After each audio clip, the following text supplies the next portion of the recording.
Checking ಮಾಡ್ತಾರೆ.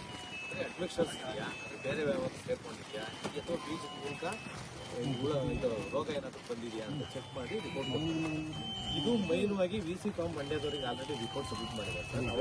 ಅವ್ರ ಪ್ರಕಾರ ಏನು ನಮ್ಮ ಮಾಯಿಶ್ಚರ್ ಕಂಟೆಂಟ್ ಜಾಸ್ತಿ ಆಯ್ತಲ್ಲ ಸರ್, ಸಾಯಿಲ್ ಮಾಯಿಶ್ಚರ್ ಕಂಟೆಂಟ್, ಅದರಿಂದ ಇದ್ದಂಥ ರೋಗಾಣು ಔಟ್ ಬಸ್ಟ್ ಆಗಿ ರೋಗ ಬಂದಿದೆ. ಒಂದು ನಿಮಿಷ ನೀವು ಈ ಯಾವ್ದು ಬೀಜನ ಕೊಡ್ಲಿಕ್ಕಿಂತ ಮುಂಚೆ ನೀವು ಒಂದು ಅವೇರ್ನೆಸ್ ಒಂದು ಕಂಪ್ಲೀಟ್ ಮಾಡಿದ್ದೀರಿ.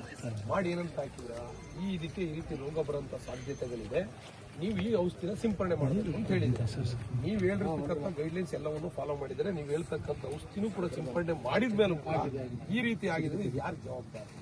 ಸರ್, ಒಂದು ಇದು ಮಣ್ಣಿನಿಂದ ಹರಡುತ್ತೆ ಸರ್, ಗಾಳಿಯಿಂದನೂ ವೇಗವಾಗಿ ಹರಡುತ್ತೆ ಸರ್. ಮಳೆ ಕಳೆದ ವರ್ಷ ಅಲ್ಲಲ್ಲಿ ಬಂದಿತ್ತು ಸರ್, ಹಾಸನ ಭಾಗದಲ್ಲಿ.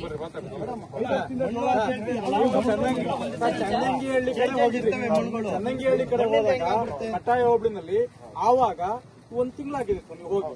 ಆವಾಗ ಮಳೆ ಕಡಿಮೆ ಇತ್ತಲ್ಲ ಸರ್, ಆಗ ಅದನ್ನ ಇದೇ ರೋಗ ನೀವು ಪರೀಕ್ಷೆ ಮಾಡಿದ್ರೆ ಇಲ್ವ ಸರ್? ಬೇರೆ ಹೇಳ್ತಿದ್ರೆ ಮಳೆ ಕ್ಲೈಮೇಟ್ ಭೂಮಿ ವ್ಯತ್ಯಾಸ ಏನು ಅಂತ ಹೇಳ್ತಿದ್ರೆ 1 ತಿಂಗಳು ಆಚರಣೆ ಅಷ್ಟೊಂದು ಮಳೆ ಇಲ್ವಲ್ಲ ಸರ್.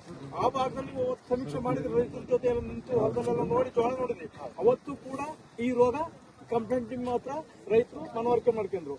ಮತ್ತೆ ದುದ್ದ ಗಣಸಿ ಈ ಕಡೆ ಇದೆಯಲ್ಲ ಸರ್, ಅಲ್ಲಿ ಮಳೆ ತುಂಬಾನೇ ಕಡಿಮೆ. ಇವತ್ತು ಗೊಬ್ಬರ ಹಾಕಕ್ಕೂ ಕೂಡ ಆ ಭಾಗದಲ್ಲಿ ಮಳೆ ಇಲ್ಲ.